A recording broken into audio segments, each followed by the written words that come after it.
Don't Tell Lies. Simple title, very short. And by the way, don't worry, I'm not going to sound like your dad. It's John.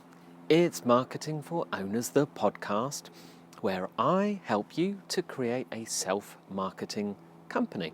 A company that does its own marketing while you go down the shops, go do your Christmas shopping, have a holiday, do other work, have fun, watch your kids at school, their Christmas play, whatever. Do stuff other than being stuck in work. You do the things you want to do. Isn't that good? I mean, look at me. I'm in my garden. I can do this whenever I want. I will be soon in Vancouver. By the way, it's very windy here today. I've got a couple of microphone windshields on, trying to keep the noise out. So if it sounds breezy, sorry. That's because I prefer to do these outside in the fresh air. And if you're not watching the videos, you're missing out. Go to marketingforowners.com/podcast. Then you'll see the video version instead of just the audio, and you can read the transcript. So, the lies.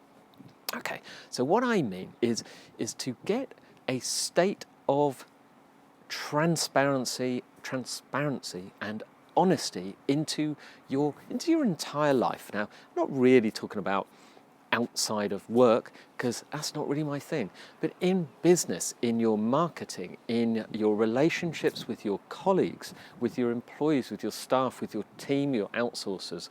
Stop telling lies. Now, the reason I say that is because we're all guilty of it.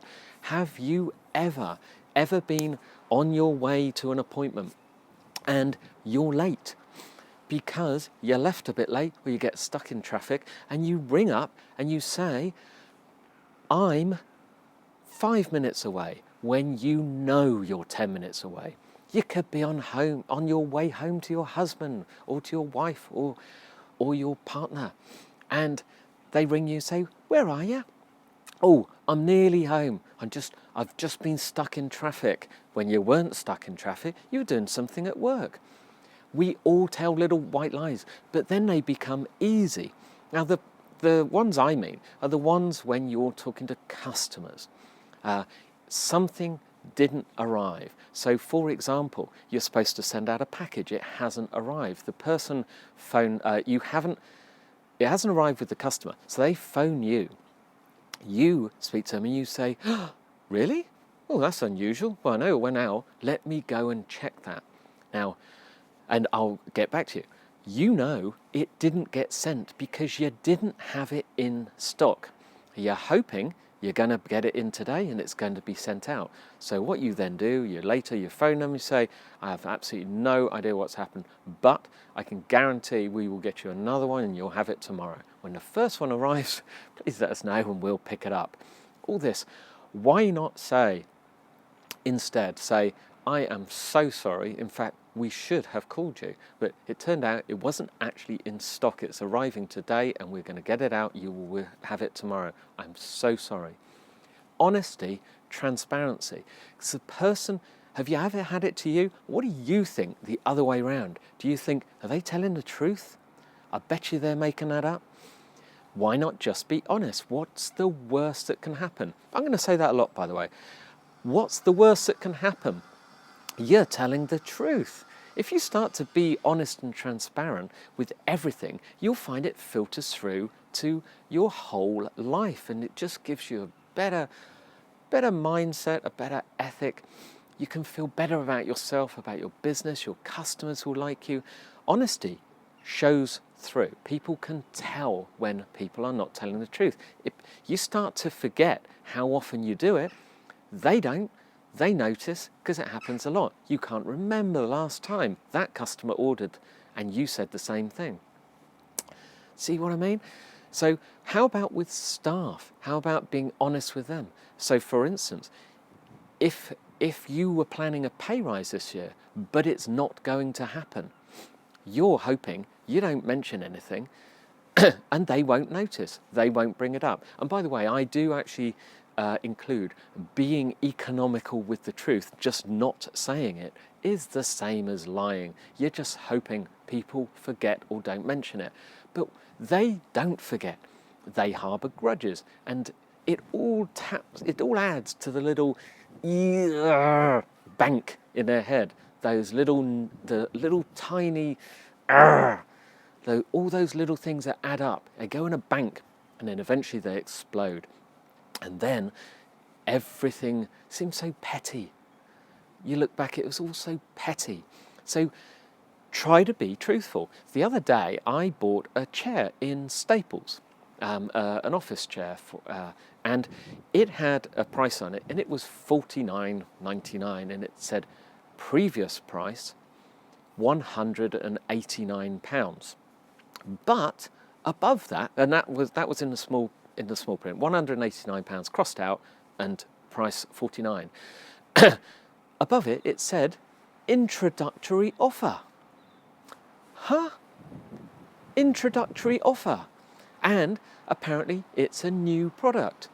How could it ever have been £189 then?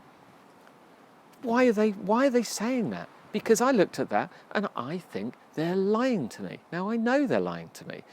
Why don't they just sell it for £49? It was a great price. Why don't they just put incredible price? That would have caught my attention. I would have looked at it, seen it. But I now think, when I look around the rest of Staples, I think, yeah, you're not really making that discount. That's not the real price. It's not really a discount. You're just making it up. You're lying to me. This shows everywhere. But with your customers, be honest. If you think you are expensive on something, say, this won't be the cheapest price. However, explain why it's that price. People aren't stupid. Don't think they are. Honestly, this is a great policy to have, and not enough businesses have it. Be honest with your prices. You will stand out above your other customers, the ones that hide the price. The customer's going to find out eventually. Be fully transparent. If it's a product that you don't sell many of, tell them, we don't sell many of these, but we can get these in quickly. Don't say we have stocks of everything. Be honest. When at our company at Fire Protection Online, if someone's ordered something and we haven't got it, because we are not Amazon, we don't have warehouses like that. We do have a lot of stuff. But if people buy on average 2 or 3 of something and then someone buys 50, the chances are we won't have it. We bring them straight back because they've paid us. We'll bring them straight back and say, we don't have the 50 in. We can get them to you tomorrow, but they will come from our supplier's warehouse. Is that okay? And we actually do that so that the person's aware of what's happening. It works. We get good ratings and people actually write in and say, fantastic, got a call. We get 5-star ratings from people. Got a call, I ordered it. It said it was in stock online. It turned out it wasn't in stock, bit of a shame, but they called me straight away, told me everything. They fessed up, told me everything, and they did everything they could do to get it to me, and it's a great product. Still give us 5 out of 5.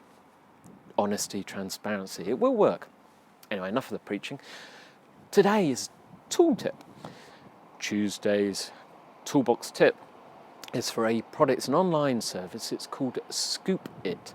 Scoop.it. If you go there, it's a content curation tool. It's a way of publishing a sort of online magazine. So what you do is you can get through the tool, which, by the way, is free. There are paid versions, but the free one's good enough.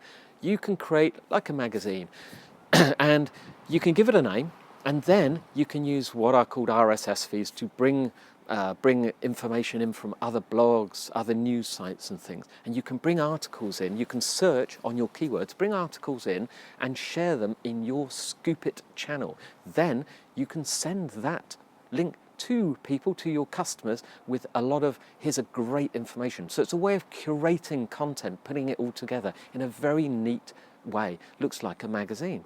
Fantastic. You can share it with people.